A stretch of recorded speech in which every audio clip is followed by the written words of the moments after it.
Hello, നമ്മളുള്ളത് ചാവക്കാടുള്ള 4 മണിക്കാറ്റിലാണ്. നല്ലൊരു സായന സന്ധ്യ ഇവിടെ ചെലവഴിക്കാൻ കുടുംബത്തേക്ക് വന്നിട്ടുള്ളതാണ്. ബോട്ടിങ് കാര്യങ്ങളൊക്കെ ഉണ്ട്, ചുരുങ്ങിയ വിലക്ക്. ഓക്കെ, അപ്പോ പോവാം. ഒരാളും കാത്തു നിൽക്കാതെ കേൾക്കേണ്ട കിസ്സകൾ കഥകൾ നിലയ്ക്കാതെ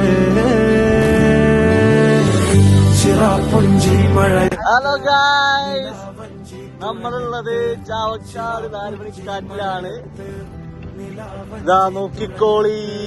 ചിറാപ്പുഞ്ചി മഴയത്ത് നിലാവഞ്ചി തുഴഞ്ഞത്ത്, ചിറാപ്പുഞ്ചി മഴയത്ത് നിലാവഞ്ചി തുഴഞ്ഞത്ത്.